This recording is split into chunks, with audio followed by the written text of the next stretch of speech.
Hello, नमस्ते प्यारे विद्यार्थियों और प्यारे दोस्तों। आप सभी को बता रहे हैं आपकी एक इम्पोर्टेंट अपडेट के बारे में। जैसे कि आप सभी को पता है पीटेट का नोटिफिकेशन शॉर्ट नोटिफिकेशन आउट हो चुका है।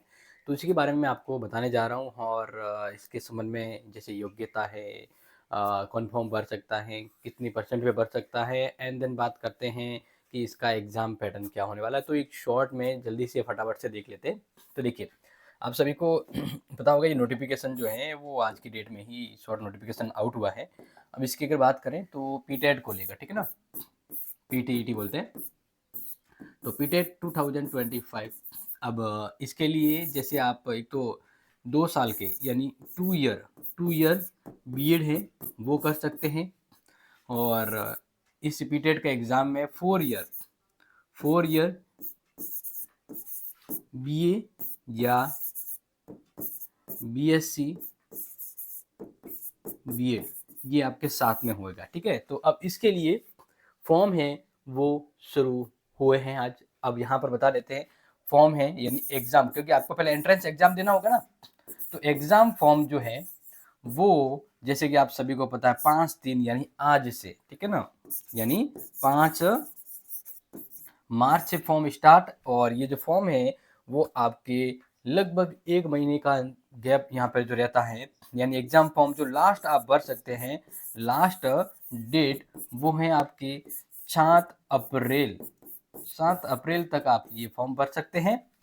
एंड एक इम्पोर्टेंट अपडेट साथ में इन्होंने दे दी है कि भाई जो एग्जाम है वो कब होने वाला है। पीटीएट का एग्जाम जो है, ये एग्जाम जो है वो 15/6। अब 15/6 क्या होता है आप सभी को पता है।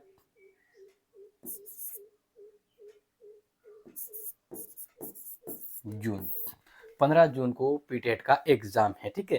तो ये तो एक दो शॉर्ट तो यहाँ पर आपको मैंने बता दिया कि भाई ये का इस नोटिफिकेशन में कहा गया। अब इसके लिए आपको फॉर्म भरना ऐसे तो साइड है ये वाली, यानी PTET VMOU कोटा2025.com, क्योंकि एग्जाम की पूरी जिम्मेदारी है वो कोटा यूनिवर्सिटी को दी गई है, यानी कोटा ओपन कोटा जो है, यानी पीटेट वीएमओयू कोटा वर्धमान महावीर विश्वविद्यालय खुला विश्वविद्यालय जो कोटा है ना, उनको दी गई है। अब बात करते हैं कुछ क्वालिफिकेशन या इसके संदर्भ में और चीजें, तो एक बार वो भी देख लीजिए। देखिए, यानी योग्यता कि भाई ये फॉर्म कौन भर सकता है।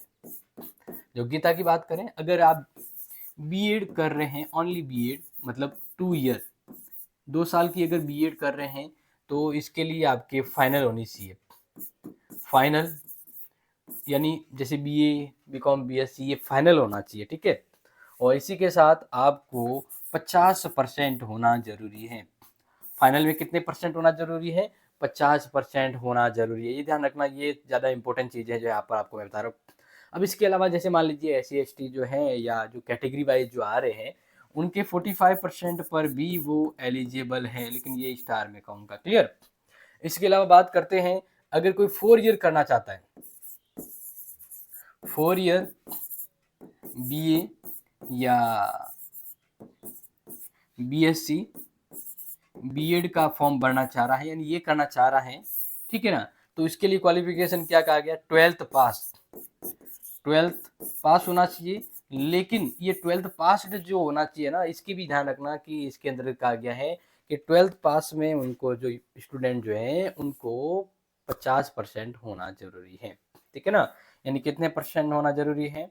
50% मार्क्स लाना जरूरी है। ये 12th यानी जो बीए बीएड करना चाहते हैं, बीएससी बीएड। अब यहाँ पर इनके 5% इसमें भी रिजर्वेशन होता है, तो ये ध्यान रख लीजिएगा। क्लियर? यहाँ तो मैंने आपको बता दी इसके योग्यता के बारे में। अब देखो, आप सभी को ऑलरेडी पता है कि जब ये एग्जाम होता है तो मतलब एंट्रेंस एग्जाम होता है, तो इस एंट्रेंस एग्जाम की बात करें, एग्जाम पैटर्न,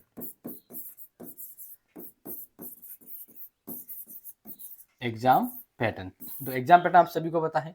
ऑब्जेक्टिव क्वेश्चंस आते हैं। कैसे क्वेश्चंस होंगे? ऑब्जेक्टिव क्वेश्चंस होंगे, ठीक है ना। और कितने आएंगे? बात करें ये टोटल जो क्वेश्चन जो आते हैं वो आते हैं आपके 200 क्वेश्चन आएंगे।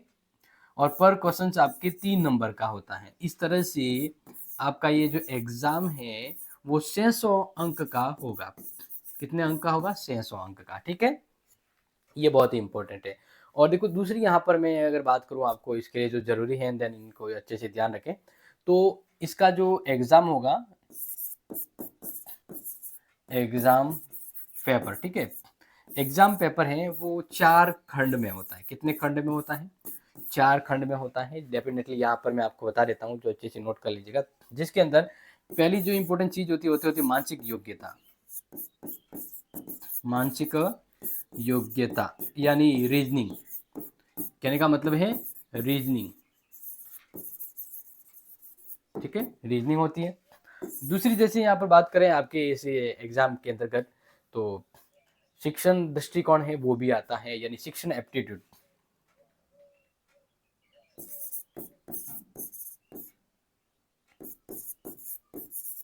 शैक्षणिक लिख सकते हैं, या शिक्षण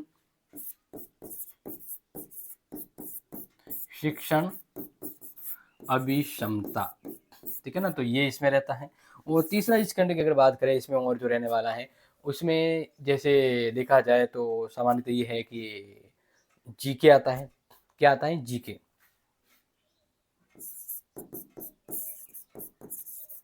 सामान्य ज्ञान। फोर्थ नंबर पर बात करें तो भाषा।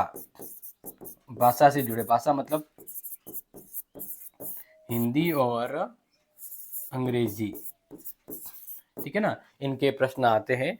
तो ये थोड़ा अच्छे से ध्यान रखना। तो लगभग यही पैटर्न पर फॉलो होता है। और बाकी जैसे फिलफुल और अपडेट आती हैं तो इसके आगे जो है वो कुछ चीज़ें और प्लस करेंगे, लेकिन सामान्यतः ये आपको मैंने बता दिया। अब देखिए यहाँ पर है ना, आपको अपनी पसंद की कॉलेज है वो सिलेक्ट करना है, तो नंबर बढ़िया आना चाहिए। नंबर मतलब 450 के समथिंग के नंबर आते हैं, देन आप पसंद की कॉलेज ले सकते हैं। बाकी अदरवाइज वो अपने स्तर पर देते हैं, ठीक है। तो ये मैंने शॉर्ट अपडेट बता दी आपको। और हम कोशिश करेंगे आपको इसके लिए भी बहुत ही शानदार क्लास देने की। तो फिलहाल ये अभी तो आप इस क्लास को अपने दोस्तों को शेयर करें, और फिर आने वाली क्लासें पीटेट के एग्ज़ाम के लिए जुड़े रहें, और जल्द ही आपसे मुलाकात करेंगे आपके लिए इम्पोर्टेंट क्लास को लेकर। तब तक के लिए थैंक यू सो मच। जय हिंद, जय भारत।